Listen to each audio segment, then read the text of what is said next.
Subscribe करें और bell दबाएं ताकि कोई खबर रह न जाए।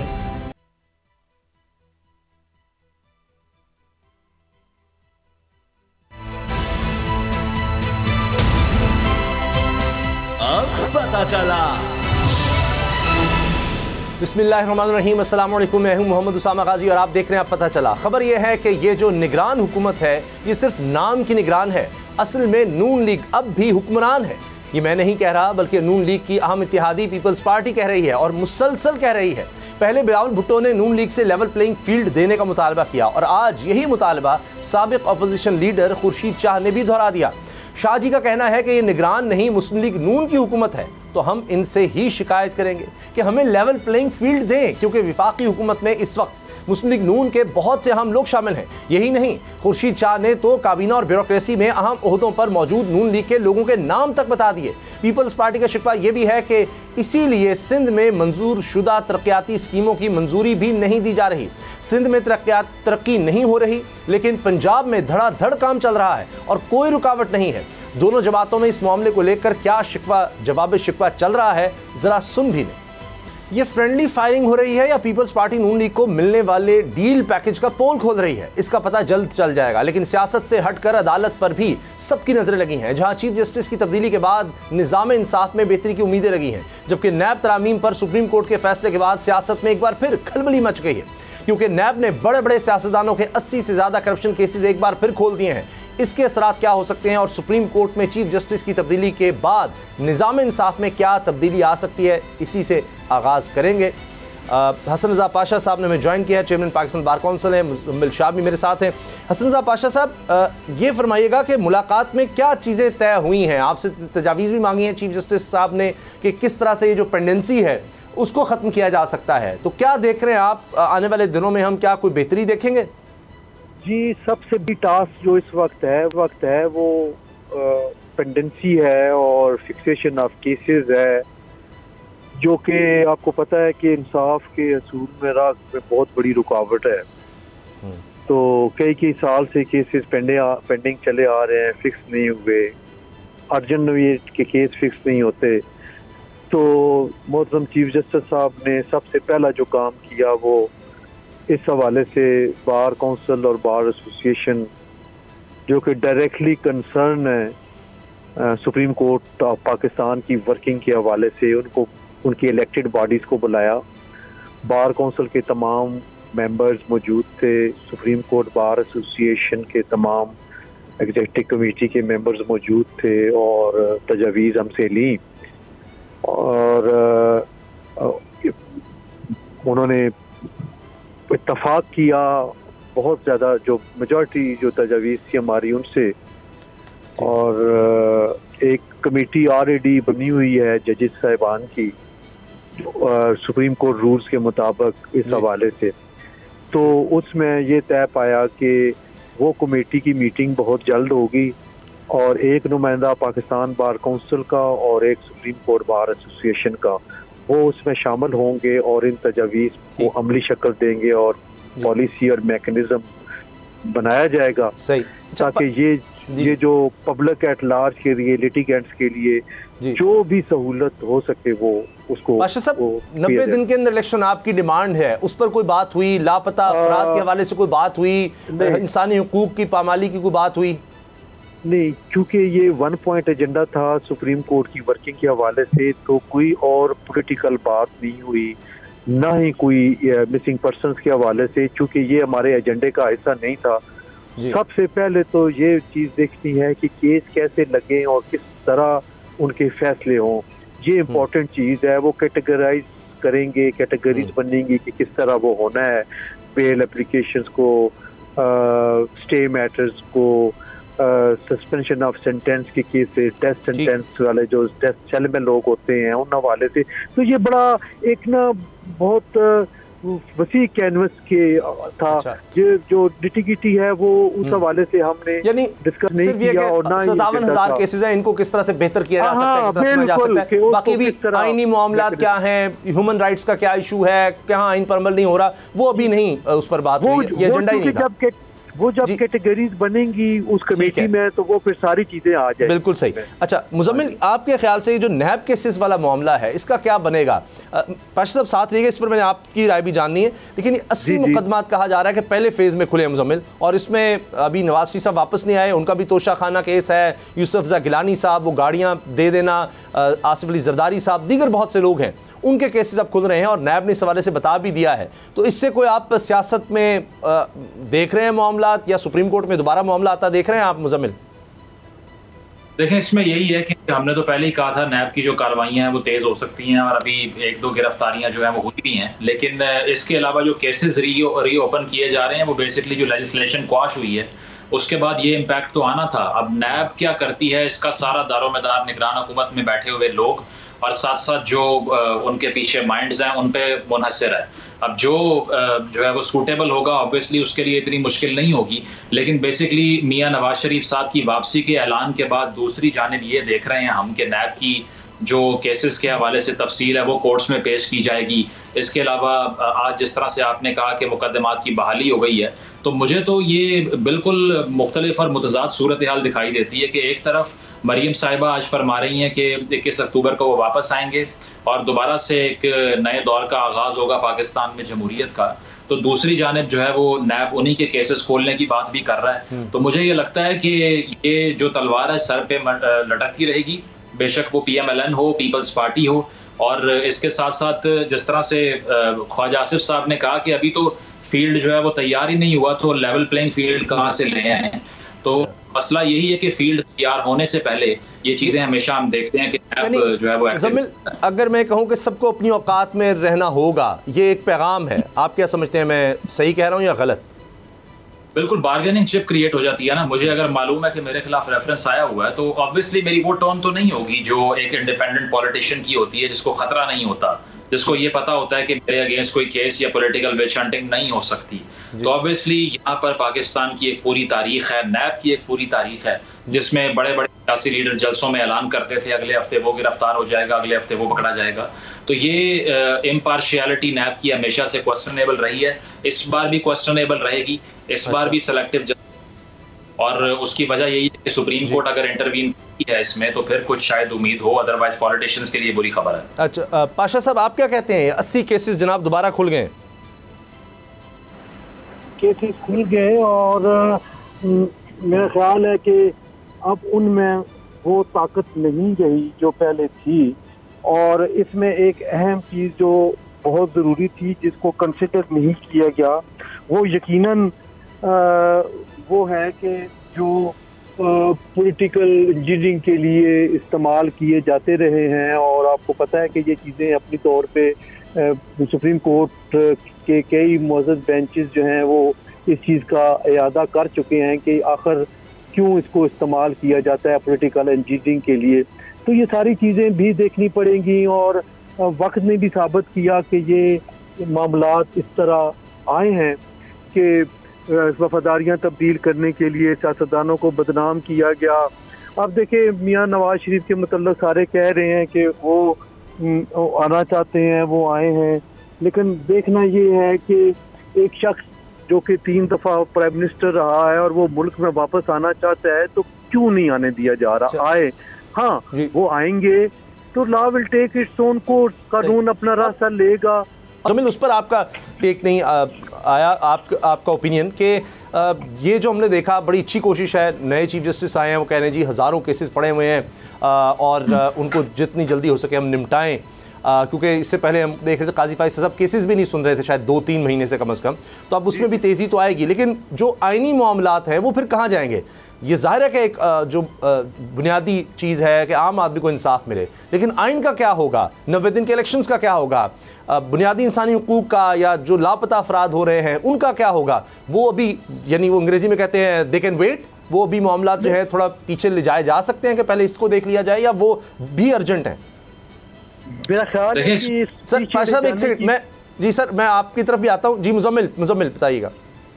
देखिए, इसमें तकरीबन 56,000 का नंबर है जो बैकलॉग पड़ा हुआ है, और ये स्टैगरिंग है। उसकी वजह यह है कि पाकिस्तान में रूल ऑफ लॉ की सिचुएशन आपके सामने है पहले ही, तो इसको एड्रेस करना भी बहुत ज़रूरी है। लेकिन सबसे बड़ा चैलेंज काजी फायज ईसा साहब के लिए विद इन द कोर्ट है, मैं दोबारा से कहूँगा, क्योंकि उस दिन आप बात को पूरी करें जी। हाँ, तो उस दिन जब हमने ये समाअत देखी फुल कोर्ट की, तो उस दौरान भी बहुत से साथी जजेस जो थे उनके, वो उनसे अग्री नहीं कर रहे थे, और कुछ जगहों पे हमने ये भी देखा कि वो ये चाह रहे हैं कि आज ही कोई शॉर्ट ऑर्डर या कोई फैसला दे सकें, लेकिन नहीं दे पाए। तो ऑब्वियसली अंदर का कंट्रोल हासिल करना बहुत बड़ा चैलेंज होगा। उसकी वजह यह है कि जिस तरह से सुप्रीम कोर्ट पॉलिटिसाइज हुई है पिछले 5-6 सालों के अंदर, जिस तरह से जुडिशल एक्टिविस्ट इनके ऊपर देखा है, और जिस तरह से सीनियरिटी को बालाए ताक रख के कुछ प्रमोशंस हुई थी, और कोर्ट के अंदर इख्तलाफ था करंट चीफ जस्टिस को उस चीज़ से, उससे वो कैसे डील करते हैं। और मेरे ज़राए तो ये बताते हैं कि इस हफ्ते वो कोई सिफारिशात भी तैयार हो रही हैं कि सीनियरिटी का जो प्रेसिडेंट था वो प्रिवेल करे, और जो जजेस आए थे सुप्रीम कोर्ट के अंदर हवाले से कोई फैसला किया जाए।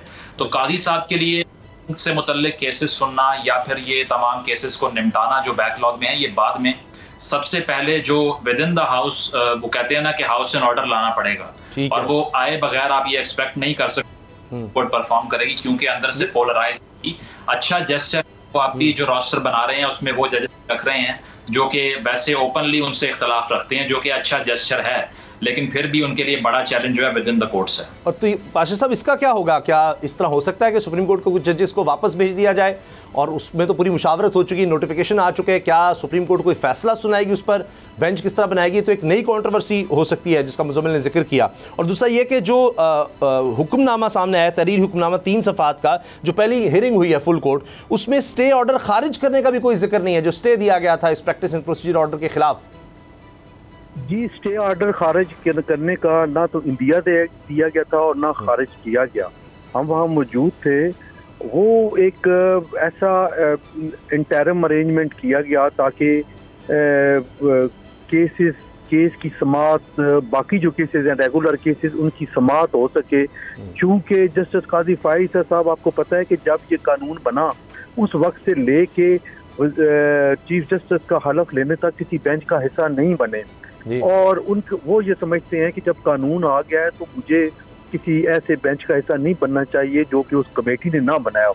तो ये इंटरम जो म्यूचुअल अंडरस्टैंडिंग के साथ 2 सीनियर जज साहबान ने कोर्ट के अंदर, यकीनन बाहर वो यकीन दहानी करा के आए होंगे, अंदर यकीन दहानी करवाई कोर्ट, ओपन कोर्ट में। और अल्हम्दुलिल्लाह ये बाद में अभी पता चला कि जो बेंचेस बनाए गए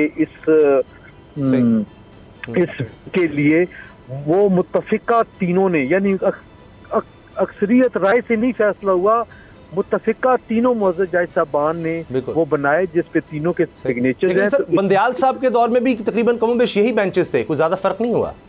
सर, जो भी है, देखिए जो भी है, लेकिन बेंचेस जो है वो आप ये समझने कि इम्प्लाइडली वो 3 रुकनी कमेटी जो है वो फंक्शनल हुई है और उसने बनाए हैं स्टेटस को होने के बावजूद। तो अगर ये ना बनाते, इसमें कोई कदगन शायद नहीं है, हाँ जी, कि वो खुद से कदगन नहीं है। जो ऑर्डर आया, यानी काजी फाइज साहब उस ऑर्डर पर एक तरह से अमल कर रहे हैं, लेकिन उसको बाईपास तो नहीं कर रहे, ना उसका स्टे भी खारिज किया है, लेकिन वैसे उन्होंने मुशावरत की है। और सर ये जो जी मुख्तसर से ये भी फरमा दीजिए कि ब्रेक पर जाना है मुझे, कि जो सुप्रीम कोर्ट में अब जजेस हैं, क्या उनको वापस भेजा जा सकता है? देखिए, ये अभी कोई बात करना प्री मैच्योर है इस हवाले से। आपकी कानूनी राय क्या है? क्या कानून में ऐसी कोई गुंजाइश है? देखिए, इस पे मेरा ख्याल है कि इस वक्त कमेंट करना मुनासिब नहीं है, क्योंकि जब तक प्रैक्टिस एंड प्रोसीजर एक्ट, बहुत सारे मामला कि जो आपने मुजम्मिल साहब से क्वेश्चन किया था, उस हवाले से मैं अर्ज करना चाहूँगा कि ऐसे बहुत सारे मामलात हैं जो कि प्रैक्टिस एंड प्रोसीजर एक्ट के साथ जुड़े हुए हैं। जब तक इस केस का फैसला नहीं होता, उस वक्त तक कोई आईनी पिटीशन अहम रवैयत की या 184 के तहत जो मामलात हैं उनको फिक्स नहीं किया जाएगा। ये अंडरस्टैंडिंग डेवलप हुई है, तो उसका फैसला आने दें। और वैसे तो डे टू डे हियरिंग होनी थी, क्योंकि बेंच एक मुअज़्ज़ज़ जज साहब ने बाहर जाना था, जिसकी वजह से इनको इतनी लंबी डेट देना पड़ी, और उसके बाद 2 के बाद डे टू डे हियरिंग करके with in short span of time उसको खत्म करके जो भी डिसीजन होना है वो करके तो फिर स्मूथली काम चलेंगे, फिर उसके बाद आगे बढ़ा जाएगा। बहुत बहुत शुक्रिया हसन रज़ा पाशा साहब, चेयरमैन पाकिस्तान बार काउंसिल, आपने अपने में वक्त। दूसरा मामला हमारा है कि अब हम देख रहे हैं जो बड़ी पॉलिटिकल पार्टीज़ हैं वो फिर एक दूसरे के खिलाफ हैं। अभी गर्मा गर्मी बहुत ज़्यादा हुई थी बयानात के बाद कि जी भुट्टो तो मर चुका है, हनीफ वासी साहब ने फिर उस पर माजरत की, लेकिन बयानात अब भी हैं। खुर्शीद शाह साहब कह रहे हैं कि जनाब काबीना में तो आपके लोग हैं, अफसरान आपके हैं, और यहाँ सिंध में काम नहीं हो रहे, तरक्याती काम नहीं होने दिए जा रहे हैं, निगरान सेटअप जा जाकर मिलता है, मियाँ साहब से भी मिलता है, सब लोग मिल रहे होते हैं। तो ये किस लिए है कि जी हम पर नजर करम हो, हमारी तरफ ज़्यादा देखें? वो कह रहे हैं हमारी तरफ ज़्यादा देखें, लेकिन नज़र ये आ रहा है कि सिस्टम जो है वो सारा इस वक्त नवाज शरीफ साहब को फैसिलिटेट कर रहा है। ये बात फैसल बावड़ा साहब ने भी कही है, साथ वो ये भी कहते हैं मोस्ट वांटेड भी कह दिया उन्होंने पिछली काबीना को। देखिए, इसमें तो बड़ी जो मैं समझता हूँ खबर है वो ये जो बिलावल साहब ने जो बात की कि मैं जरदारी साहब से कहूँगा कि मेरे हाथ जो आपने बांधे हुए हैं उसको खोल दें अगर ये सूरत हाल चेंज नहीं होती। तो इससे मुराद यही है कि बेसिकली बिलावल साहब को नाम लेना चाहिए। फिर अगर वो एक इमर्जिंग पॉलिटिशियन है, एक नौजवान सियासतदान है, उनकी आइडियोलॉजी भी स्ट्रांग है, उनकी कन्विक्शन भी फेयर है, तो फिर उनको ऑब्वियसली नाम लेके बात करनी चाहिए। किसी को सुना के और जो है वो नाम किसी और का लेना, ये तरीक़ाकार इख्तियार करना मुनासिब नहीं है। नाम तो वो नून लीग का ले रहे हैं बेशक, लेकिन उनको गिला किसी और से है। गिला क्या है कि बहुत से इलेक्टेबल्स जो कि पीपल्स पार्टी का हिस्सा थे और उन्होंने गारंटी दी, इंश्योर करवाया कि वो दोबारा पीपल्स पार्टी में आएंगे, वो नहीं आए और उनको नून लीग का रास्ता दिखाया जा रहा है। इसके अलावा बलूचिस्तान के अंदर ये बात मुझे बताई भी थी कि बाप पार्टी के भी लोगों ने आना था, लेकिन वो भी नहीं आए, ये आपने मुझे बताया था। उन्होंने भी आना था, जीडीए के लोगों ने भी आना था, लेकिन अब आप देख लीजिए कि सिंध में जो है वो जलसे दूसरी पार्टियां भी कर रही हैं, सब हो रहा है, तो वहां से भी इनसिक्योरिटी है। और बेसिकली पीपल्स पार्टी ये है कि हमारे साथ जो कमिटमेंट्स थी वो पूरी नहीं हुई। बेशक खुर्शीद शाह साहब उसको ये कह रहे हैं कि हमें फंड्स नहीं मिल रहे, बेशक वो ये कह रहे हैं कि लाहौर में पुल बन रहे हैं, सड़कें बन रही हैं, लेकिन सिंध को जो है वो तरक्याती अखराजात नहीं दिए जा रहे विफाक की तरफ से। लेकिन गिला जो है वो कुछ गिला ये है कि हमें वो स्पेस नहीं दी गई जिसके लिए हमें गारंटी मिली थी, क्योंकि पिछली 2 हुकूमतें हमारी नहीं थी तो अब हमारी बारी बनती है। ये जो है वो असल में गिला है, और इसके लिए वो नून लीग से इसीलिए जो है वो शिकायत करते दिखाई देते हैं कि उनका कहना ये है कि नून लीग को पता है आगे क्या होना है, हमें बताया नहीं जा रहा, हमसे इंफॉर्मेशन शेयरिंग नहीं हो रही। तो बेसिकली गिला है वो उनका एविडेंट है, और ये चीज असल गिला बाप के बाप से है। असल गिला वहाँ पर है कि जो डील्स की गई थी जिसके मुताबिक हम चले थे वो पूरा नहीं हो रहा। लेकिन अब बात यह है कि मियाँ नवाज शरीफ साहब तो अब फिर कमर जावेद बाजवा साहब पर तनकीद करने लग गए हैं, फिर फैज़ हमीद साहब पर तनकीद करने लगे हैं। ब्रेक लेते हैं जी, और ब्रेक के बाद बताएंगे इसहाक डार साहब एक दफ़ा फिर इस कौम के साथ फ्रॉड कर गए हैं और 4.5 अरब डॉलर का पता चल रहा है कि जी वो उसकी मुश्किल हो गई है, और 1 ट्रिलियन रुपया जो है उसकी कमी हो गई है पाकिस्तान में, खसारे में जा रहा है पाकिस्तान, और झूठे अदाद शुमार दिए गए। अब IMF से और ज़्यादा मार पड़ सकती है कि IMF से फिर झूठ बोला गया है। ब्रेक के बाद इस पर बात करेंगे। अब पता चला। अभी ब्रेक में मैं पूरी तफसील इस खबर की पढ़ रहा था कि किस तरह पाकिस्तान के साथ कहें धोखा हो रहा है या नाअहल लोग ऊपर बिठा दिए जाते हैं। आप हैरान भी होंगे और यकीनन परेशान भी होंगे, हर पाकिस्तानी परेशान होगा कि किस तरह अब पता चल रहा है कि अभी 3 महीने नहीं गुजरे बजट को पास हुए, 3 महीने, और 1000 अरब रुपए हमने तखमीना ही गलत लगाया कि जी सूद की अदायगी में कमी आ रही है 1000 अरब रुपए की। अब ये जानबूझकर किया गया है या नाअहली है इसहाक डार साहब की, इस पर हम बात करेंगे। हमें ज्वाइन किया ज़िशान मर्चेंट साहब ने, हमारे मईशत हैं। ज़िशान मर्चेंट साहब, 4.5 अरब डॉलर की कमी का सामना है बैरूनी फाइनेंसिंग की, जो हमें ज़रूरत है। हमने तो अगले 3 साल में तकरीबन कुछ 70-80 अरब डॉलर वापस करने हैं, और अभी फौरी तौर पर हमें 4.5 अरब डॉलर की कमी का सामना है, और वो भी इसलिए कि जो बजट बनाया गया उसमें तखमीने ही गलत लगाए गए कि जनाब यहाँ से इतने अरब डॉलर आ जाएगा, यहाँ से इतने अरब डॉलर आ जाएगा, और जनाब सूद जो है उसकी अदायगी इतनी बनती है, वो भी गलत लगाई अदायगी का तखमीना। कि और बजट क्या है कि हमने ये इतने बड़े बड़े दिमाग बिठाए हुए इसहाक डार साहब उन्होंने रिपोर्ट किया कि पूरे साल का हमें बता दें हमारी आमदन कितनी होगी, हमारे अखराजात कहाँ होंगे, ताकि फिर हमने उसको पूरा किस तरह से करना है। हमें ये तो खसारे का तो सब पता है, तो वो हमारे साथ झूठ बोल गए हैं, तखमीना गलत लगा गए, वो नाअहल थे या फ्रॉड किया?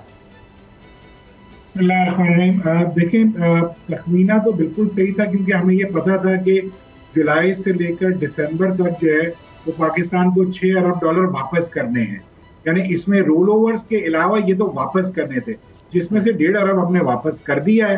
तो अब वो जो बचे हैं 4.5 अरब, वो तो कोई ऐसा कभी नहीं था कि वो वापस नहीं करने थे, क्योंकि आपका जो हमारा इस साल का जो वापस करने वाला लोन था, जैसे हमने 3 साल की एक हमारे पास लिमिट है कि 3 सालों में अगले हमें 75 अरब डॉलर्स का जो है वो वापस करना है। इसमें से मोस्टली जो है वो रोल ओवर हो जाएगा, यानी रोल ओवर का मतलब ये है कि उसकी टाइम लिमिट जो है वो बढ़ा दी जाएंगी और वो हमें वाजिबुल अदा नहीं होगा, लेकिन लेटर डेट पे ऑब्वियसली होगा। लेकिन इसमें ये बात भी बिल्कुल तय है कि इसमें जो ये 6 अरब डॉलर था, ये तो हमें इस साल में वापस देना ही था। तो ये इसकी तो अरेंजमेंट पाकिस्तान को करने की जरूरत थी। तो जो IMF से हमारी जो बातचीत हो रही थी और जो हमें पेमेंट IMF से मिल रही थी, उसमें से ये मोस्टली पेमेंट वापस जानी थी। तो देखिए ना, मसला बड़ा साफ सा है। ये सब लोग जितने भी गवर्नमेंट में बैठे होते हैं, इनके पास तो 5 साल के या इससे भी ज्यादा तक 10 साल के इनके पास रीपेमेंट शेड्यूल्स होते हैं। तो ये मुझे समझ में नहीं आ सकता है, ये मेरा अकल मेरी मानने से कासिर है कि इन्हें ये ना पता हो कि कितने पैसे वापस करने हैं। अलबत्ता हाँ, ये जरूर हो सकता है कि जो पैसे आने वाले हैं वो आएंगे या नहीं आएंगे, वो एक बहुत बड़ा क्वेश्चन मार्क है। बिल्कुल सर, मोटा हिसाब है। यही बात जो आपने फरमाई। अब शहबाज राना साहब एक बहुत क्रेडिबल नाम है, उन्होंने पूरी खबर जाहिर है इसमें अपने सोर्सेज से दी है, प्रोग्राम भी टीवी पे करते हैं।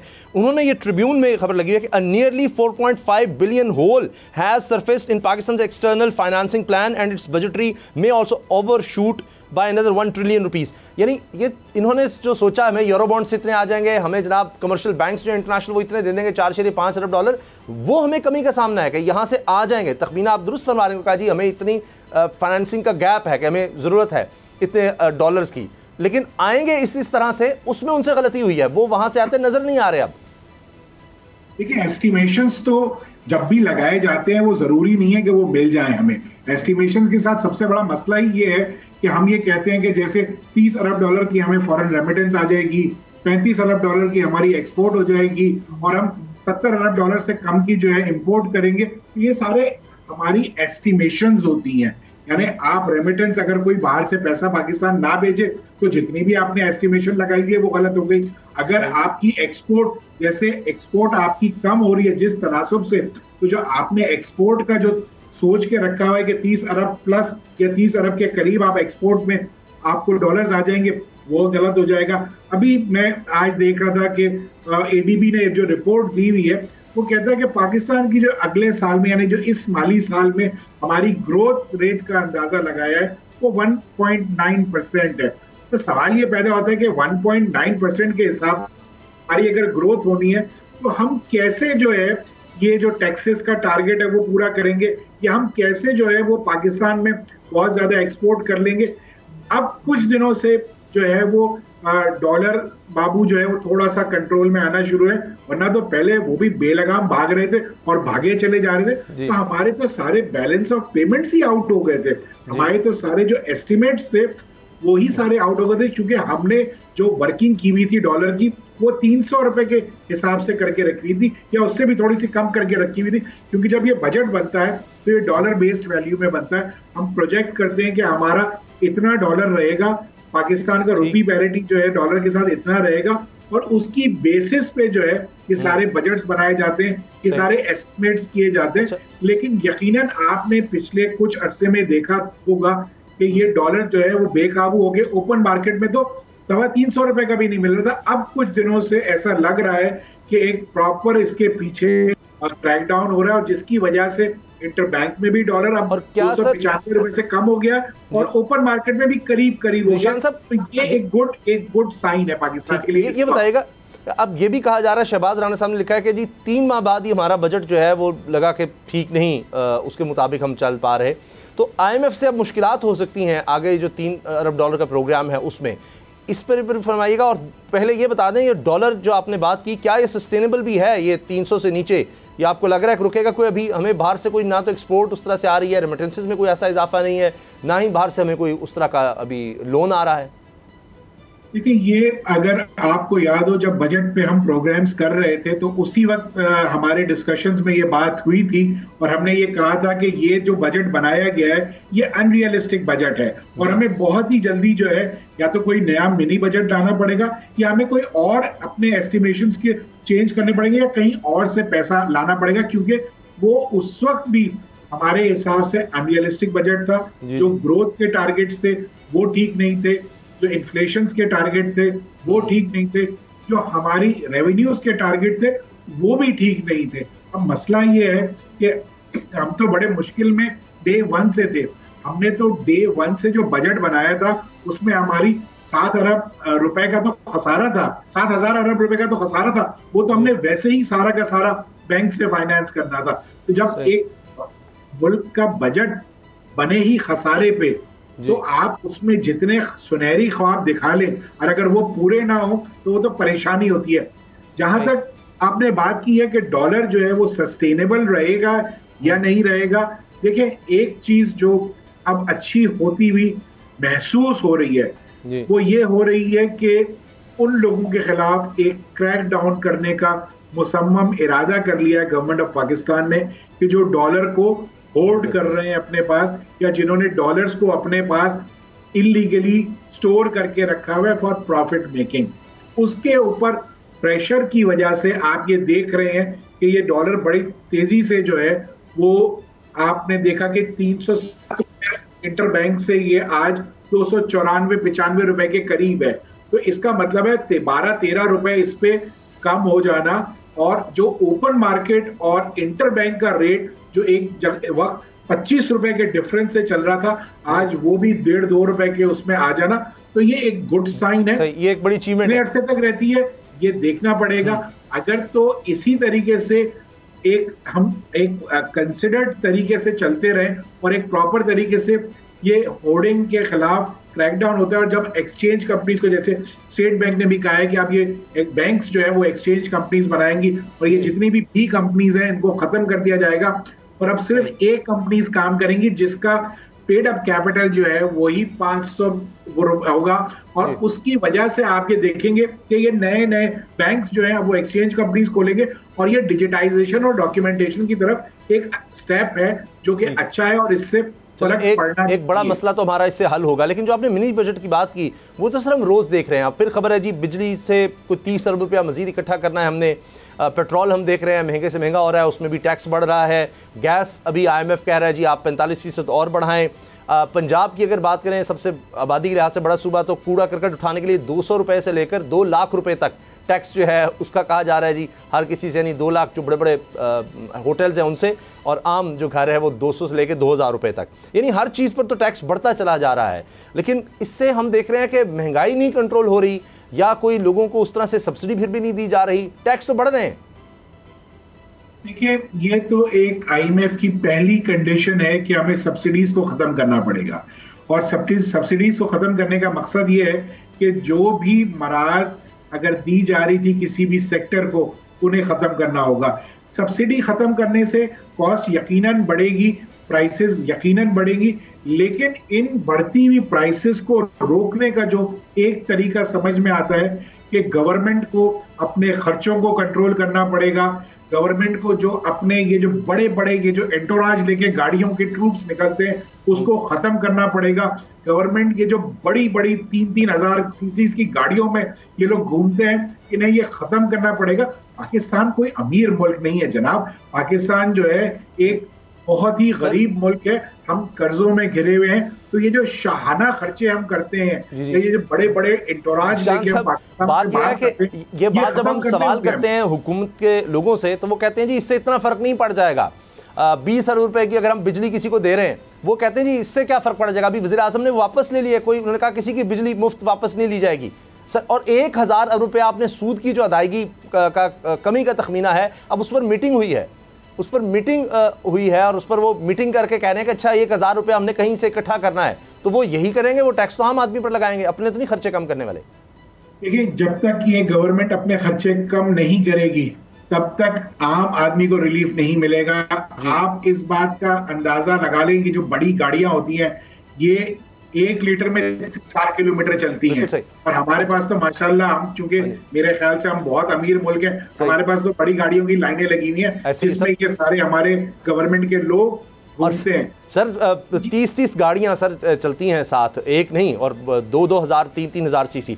खुर्रम शहजाद साहब ने ज्वाइन किया, हमारे मईशत हैं। आपकी इजाज़त से सर ज़ीशान साहब, खुर्रम शहजाद साहब, ये जो शहबाज राना साहब ने इतनी बड़ी खबर दी है कि 4.5 अरब डॉलर हमें कमी का सामना है, जो हम सोच रहे थे या बजट में जो बताया था इसहाक डार साहब ने जी यहाँ से आ जाएंगे, वो आते नज़र नहीं आ रहे, और 1,000 अरब रुपए हमने जो सूद की अदायगी करनी है उसमें भी खसारा नज़र आ रही है, 1,000 रुपए की वहाँ भी कमी नज़र आ रही है, और इस पर वजारत खजाना और फाइनेंस मिलकर बैठे हैं, आपके करना क्या है? तो ये 3 महीने में बजट आउट हो गया। जी देखें, बजट तो आउट होना है, उसकी वजह यह है कि आपकी इस वक्त आप ग्रोथ फेज़ में नहीं हैं, और बजट पहले दिन से रियलिस्टिक नहीं था, और बहुत सारी चीज़ें जो हैं हमने बजट में की भी हैं, और इस आवाम पे हमने बहुत सारे बोझ डाला भी है। तो बजट के अंदर तो डेफिनेटली बहुत सारी ऐसी चीज़ें थी, जिसमें मिसाल देता हूँ मैं कि आप टैक्स कलेक्शन की बात करें तो आप अगर 30% और 35% ग्रोथ की बात करें टैक्स कलेक्शन में, तो वो कैसे होगी जब आपकी ग्रोथ जो है वो 1.5% या 2% भी नहीं है, और आपकी ग्रोथ ज़्यादातर लिंक होती है इंपोर्ट्स के साथ, और इंपोर्ट्स इस वक्त जो हैं वो रिस्ट्रिक्टेड हैं, ओपन जो है इस वक्त ट्रेड नहीं है, क्योंकि हमारे पास डॉलर्स नहीं है डेफिनेटली। तो बात यह है कि आपके यहाँ, और फिर इंपोर्ट स्टेज पे 50% जो टोटल आपका टैक्स कलेक्शन है, 50% इंपोर्ट स्टेज पे आपको जो है वो रिसीव होता है। टैरिफ जो आपका टोटल है वो 50% वहाँ से आप रिसीव कर रहे हैं। जब आप इंपोर्ट्स आपकी नहीं खुली हुई तो आपका टैक्स किस तरह से पूरा होगा? तो देखिए, मेरे ख्याल में IMF ये अंडरस्टैंड करता है, और मुझे ये लगता है, जो मेरी एक अंडरस्टैंडिंग है वो ये कि IMF ने आपको प्रोग्राम दिया है, तो मेरे ख्याल में हमने उसके ऊपर बहुत सारे जो है डिसीजंस किए भी हैं। आप पेट्रोल की प्राइसेस देखें, हमने सारी बढ़ाई हैं। आप बिजली की प्राइसेस देखें कहाँ से कहाँ चली गई हैं। इनएफिशिएंसीज़ और चोरियाँ, नॉन रिकवरीज एक तरफ, गवर्नमेंट की इनएफिशिएंसीज एक तरफ, जो कि सबसे बड़ा मसला है। और प्रॉब्लम ये नहीं है कि जो है वो टारगेट्स हमारे पूरे नहीं होंगे, वो डेफिनेटली टारगेट्स आउट होंगे, और हमेशा आउट होते हैं, रिवाइज किए जाते हैं। लेकिन इसमें मैं ये कहना चाह रहा हूँ कि हमने बिजली की कीमतें भी बढ़ाई हैं, अभी गैस की कीमतें भी बढ़ रही हैं, ऑयल की कीमतें भी, पेट्रोल की कीमतें भी बढ़ी हैं, रुपया देखिए कहाँ से कहाँ चला गया है। ये सारी चीज़ें IMF की कंडीशंस का हिस्सा थी कि आप मार्केट बेस्ड चीज़ों को लेकर आएँ, और अपनी पीछे से अपने जो कॉस्ट है उनको ठीक करें, और अपनी इनएफिशिएंसी ठीक करें। तो टारगेट्स डेफिनेटली आउट होंगे, इसमें कोई दो राय नहीं है, लेकिन उस टारगेट्स को हैंडल कैसे किया जाएगा वो इंपॉर्टेंट चीज़ है। कि अगर पहला रिव्यू आता है तो IMF शायद ये अंडरस्टैंड करेगा, इन माई अंडरस्टैंडिंग, कि भाई आपके टारगेट्स आउट हुए हैं तो कहीं और से आप पूरा करें और कोई ऑल्टरनेट प्लान दें। और हम अंडरस्टैंड करते हैं कि आप इस वक्त ट्रांजिशन फेज में हैं, आपकी मैंडेटेड गवर्नमेंट नहीं है, तभी आपको IMF ने प्रोग्राम दिया ना। मेरे ख्याल में IMF ने 34वीं मरतबा आप पे ट्रस्ट किया है। अभी आपके ऊपर है कि आप इन टारगेट्स को कैसे पूरा करते हैं। मिसाल के तौर पे अगर टारगेट आपका टैक्स का आउट होता है तो आप क्या एग्रीकल्चर पे टैक्स लगा सकते हैं, क्या आप रिटेल पे टैक्स ऐड कर सकते हैं, क्या प्रॉपर्टी पे और टैक्स लगा सकते हैं, किस तरह से आप टैक्स कलेक्ट कर सकते हैं, जिन पर टैक्सेस नहीं है उनको उनसे टैक्स ले सकते हैं, और जिन पर टैक्सेस है उन पर कम कर सकते हैं, ताकि इकोनॉमी चले भी तो सही, ग्रोथ भी तो हो, कहीं ना कहीं जो है कोई सांस तो आए। PIA की प्राइवेटाइजेशन पर मैंने बात करी, लेकिन आप दोनों से मुख्तसरन, क्योंकि अब मियां नवाज शरीफ साहब ये कह रहे हैं कि जी चौथी दफ़ा वज़ीर आज़म वो बनने आ रहे हैं, और कह रहे हैं मैं लिख कर देने को तैयार हूँ, तहरीरी तौर पर वो बिल्कुल गारंटीड है। तो इसहाक डार साहब भी उनके आदमी हैं, पहले भी उन्होंने देख लिया। ये डारोनॉमिक्स का जिक्र किया जाता है इसहाक डार साहब का, मुख्तसर फरमाइएगा। पहले आप ज़ीशान साहब, आप क्या समझते हैं कि अभी नज़र आ रहा है मियां साहब कह रहे हैं डील हो गई, मैं वापस आ रहा हूँ, तो इसहाक डार ही होंगे वज़ीर ख़जाना, तो आप क्या समझते हैं वो निकाल लेंगे मुल्क को? कहते हैं जी हमने बचा लिया है डिफ़ॉल्ट से, और अब उसके बाद हम इसहाक डार आएंगे, कहते हैं 2-3 साल में मैं सब ठीक कर दूंगा। आप समझते हैं वो कर देंगे सर? उनकी प्रीवियस कारकर्दगी, और ख़ास तौर पे जिसको कहते हैं 13 से 18 हमने कमाल कर दिया पाकिस्तान की तारीख में, इतनी अच्छी कारकर्दगी कभी किसी गवर्नमेंट की नहीं रही, इतनी ज़बरदस्त मईशत कभी नहीं रही जितनी 13 से 18 में थी। उसको देखते हुए, मैं 1.5 साल की बात ही नहीं कर रहा पिछले, उसको देखते हुए आपकी क्या प्रेडिक्शन है कि is Ishaq Dar the magician? देखिए, मैं हमेशा समझता हूं कि गवर्नमेंट को जो है, जब भी गवर्नमेंट में आप किसी को हायर पोस्ट पे, यानी इतने बड़े फाइनेंस मिनिस्ट्री के पोर्टफोलियो की जब आप बात करते हैं, तो वहां पे आपको सिर्फ अकाउंटेंट की जरूरत नहीं होती, वहां पे आपको इकोनॉमिक्स को समझने की, और इकोनॉमिक्स के जिसका एक्सपीरियंस हो या एक्सपोजर हो उसको भी आपको रखना पड़ता है। क्योंकि आप, हमारा मसला जो पिछले 15 सालों में या 20 सालों में, या आप जब से भी आप ले लीजिए, जब भी हमने टैक्स टारगेट को बढ़ाने की या टैक्स रिसोर्सेज को बढ़ाने की बात की है, तो हमने टैक्स रेट्स बढ़ाए हैं। हम टैक्स बेस बढ़ाने में नाकाम रहे, हम डॉक्यूमेंटेशन करने में नाकाम रहे, हम पैरेलल इकोनॉमी को खत्म करने में नाकाम रहे, हम डॉलर को स्टेबलाइज रखने में यानी अपनी करेंसी को स्टेबलाइज रखने में नाकाम रहे, हम एक्सपोर्ट्स बढ़ाने में नाकाम रहे, हम इंपोर्ट्स को कम करने में नाकाम रहे, हम लोकल इंडस्ट्री को लगाने में नाकाम रहे, तो हम तो हर जगह नाकाम रहे हैं। तो आप अगर सिर्फ नंबर से मैनेज करना चाहते हैं सही या परसेंटेजेस से मैनेज करना चाहते हैं, इसाक डार साहब बेस्ट पर्सन। अच्छा चले यही सवाल जी सर, जब आप केस को बढ़ाने की बात करते हैं, इंफ्रास्ट्रक्चर को ठीक करने की बात करते हैं, हमें देखना पड़ेगा। ठीक है जी, खुर्रम शहजाद साहब। जी बिल्कुल, देखें जिशान साहब ने बहुत कॉम्प्रिहेंसिवली कवर किया है इसको। ऑब्वियसली आपको इकोनॉमिक टीम की ज़रूरत है, और इकोनॉमिक डेवलपमेंट जो होती है ना वो एक प्रोसेस होता है। ये प्रोजेक्ट नहीं होता कि आप 1 साल का प्रोजेक्ट है, 2 साल का प्रोजेक्ट है, एक प्रोसेस होता है इकोनॉमिक डेवलपमेंट का। उस इकोनॉमिक डेवलपमेंट के प्रति एक थॉट प्रोसेस होता है, एक विजन होता है, एक डायरेक्शन होती है। उसके लिए आपको क्या इसहाक डार साहब के पास वो विजन आपको नजर आया पिछली दहाइयों में, सोचते हुए देखते हुए जितनी दफ़ा भी उनको मौका मिला सर? नहीं, मैं आपसे ये तो कह रहा हूँ कि देखें हमारे यहाँ डेफिशिएंसीज रही है, तभी तो हमारा ये हाल है ना। वो इसहाक डार साहब हो, वो कोई और भी आप किसी को भी ले आए, तो सबने मोरलेस सेम ही काम किया है ना। किसी ने कोई चीज़ नहीं की ना ऐसी जिससे आज हम जो है इस मेस से बाहर होते हैं। तो ये सिर्फ इसहाक डार साहब का प्रॉब्लम नहीं है, ये हमारा कलेक्टिव फेलियर है। तो एक बंदे को हम टारगेट करते रहेंगे, लेकिन हमने कलेक्टिव फेलियर इसको एक्सेप्ट करना है, तभी आगे बढ़ेंगे। मेरे पास चंद मिनट रह गए हैं, फिर हेडलाइंस का वक्त है। कलेक्टिव फेलियर की बात कर रहे हैं तो इतना आला इदारा PIA, अब वो भी फेलियर नज़र आ रहा है और उसमें हम सब शामिल हैं। हम सबसे मुराद तमाम हुकूमतें सर, वरना आपका और मेरा तो उसमें कोई इतना नहीं, हम तो आवाज़ उठाते ही रहे। अब 740 अरब रुपए के करीब इसका मजमूई खसारा है जी। 260 अरब रुपए बैंकों के मकरूज़ है जी एयरलाइन। PIA 125 अरब की टैक्स दहिंदा है। अब कहा जा रहा है जी प्राइवेटाइज, क्या ये आसानी से हो सकेगा? जिशान साहब पहले आप बताइएगा, ये हल तो यही है शायद, इसके अलावा प्राइवेटाइज करने के अलावा और कोई हल नहीं है, तो सारे इस पर एग्री करते हैं, मगर 740 अरब रुपए मजमूई खसारा है सर। लेकिन ये अगर आप इसको इस खसारे के साथ अगर आप बेचना चाह रहे हैं PIA को, तो कोई भी आपसे खरीदेगा नहीं। अगर आज मैंने एक हम डिस्कशन सुन रहे थे, तो उसमें ये एक सजेशन आई थी कि अगर PIA को आज कोई मुफ्त में भी खरीदना चाह रहा हो और वो PIA को ठीक कर सकता हो, तो हमें PIA को बेच देना चाहिए, क्योंकि इस वक्त जो सालाना हम PIA के ऊपर गवर्नमेंट अपना पैसा लगा रही है वो इतना ज्यादा है, और जो हमने PIA को तबाह किया है ओवर स्टाफिंग करके और क्वालिटी ऑफ सर्विस गिराकर, वो कोई आप उसका कोई अंदाजा ही नहीं कर सकते। तो इस वक्त जो मैं समझता हूं कि अगर ऐसी कोई एक प्रॉपर इसके ऊपर स्टडी होके और कुछ ये डेट्स को जीरो करके, बोरोइंग्स जो बैंक की हैं चलें उसको आप रहने दें, लेकिन जो लॉसेज हैं अगर उसको खत्म करके अगर कोई ये इंस्टीट्यूशन को टेक ओवर कर सकते हैं, तो मेरे ख्याल से इससे बेहतर कोई एक ऑप्शन नहीं है गवर्नमेंट पास। क्योंकि हम हमेशा कहते रहे कि गवर्नमेंट बिजनेसेस नहीं कर सकती, गवर्नमेंट का काम है पॉलिसी देना, गवर्नमेंट का काम है डायरेक्शन देना, और बिजनेस करने वालों का काम है बिजनेस को करना। ये कमर्शियल इदारे हैं जनाब, इसको आप अपने घर की कंपनी बना के तरीके से नहीं चला सकते। अच्छा, ये अभी PIA की ज़्यादा बात हो रही है, फिर स्टील मिल भी है, फिर इंश्योरेंस कंपनियां भी हैं, डिस्कोस भी हैं, मगर सर अभी सर अगर PIA की सिर्फ बात करें खुर्रम शहजाद साहब, ये तो ऐसी है कि एक 10 लाख की गाड़ी अगर कोई शख्स लेता है और वो फिर उस पर किराया भी चल रहा है, वो किराया भी वापस नहीं कर रहा, उस पर कर्ज भी लिया हुआ है, गाड़ी कर्ज पर थी, सूद भी चल रहा है, अब वो 10 लाख की गाड़ी पर 50 लाख रुपया तो उसका वो बन चुका है, तो वो बेच के भी नहीं उतरेगा। तो ये PIA का तो लगता है 5 गुना तो हो चुका है, इतनी तो वर्थ ही नहीं है PIA की। अगर 740 रुपये का खसारा टोटल हो गया, टैक्स में भी देना है, कंपनियों को भी देने हैं, बैंक्स के भी देने हैं। अभी तो हमारे तो जो जहाज़ हैं वो ग्राउंड हो गए थे, अभी फौरी तौर पर सिर्फ चंद दिन के लिए 7 अरब रुपया कर्जा लेना पड़ा। तो ये प्राइवेटाइजेशन होगी और कोई अच्छे तरीके से हो सकेगी?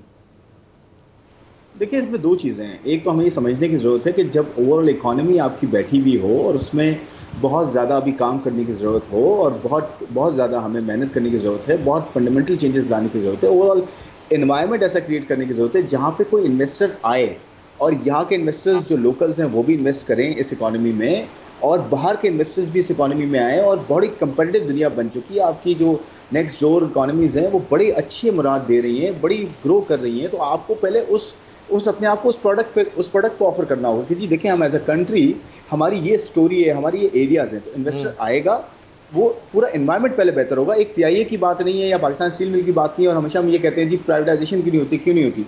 तो देखिए पहले अपनी इकोनॉमी को ठीक करें, फिर इन्वेस्टर का कॉन्फिडेंस आएगा। दूसरी बात क्या है, अब मैं पीआईए की सिर्फ बात करता हूँ। पीआईए के देखिए रूट्स बड़े जो है ना वैल्यूएबल हैं आज भी। पीआईए एक बहुत कामयाब एयरलाइन रही है, लेकिन रिसेंटली बहुत इसकी परफॉर्मेंस खराब होगी। अब ये क्रेडिटर्स कंपनी बन गई है, यानी कि जो लोन देते हैं उनकी कंपनी बन गई, रादर देन ये कि जो कि इक्विटी होल्डर्स थे। तो मेरे कहने का मतलब ये है कि आप इसको एक तो पर पहले एनवायरनमेंट ठीक करें, और दूसरा इसको कोर और नॉन कोर बिजनेस में कन्वर्ट कर दें। इसके रूट्स बड़े इंपॉर्टेंट है, तो वैल्यूएशंस अच्छी हो सकती हैं इसकी, ऐसा नहीं है कि बिल्कुल जीरो पे हम निकाल दें, लेकिन ये हो सकता है कि इसके अंदर एक होटल, 2 होटल्स हैं इनफैक्ट, एक पेरिस में और एक आपको पता है न्यूयॉर्क में, वो बहुत वैल्यूएबल होटल्स हैं, बहुत हाई एंड प्रॉपर्टीज़ हैं।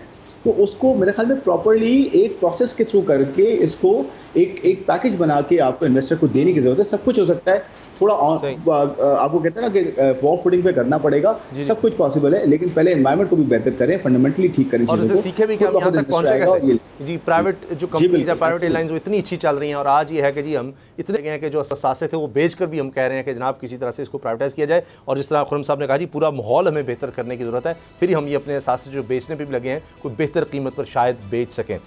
खुरम शहजाद साहब और ज़ीशान मर्चेंट साहब, आप दोनों का बहुत शुक्रिया प्रोग्राम देखने के लिए। शुक्रिया, इजाज़त दीजिए, अल्लाह हाफ़िज़। अब पता चला। अगर आपको ये वीडियो पसंद आई तो सब्सक्राइब करें और बेल पर क्लिक करें। सब्सक्राइब करें और बेल दबाएं ताकि कोई खबर रह न जाए।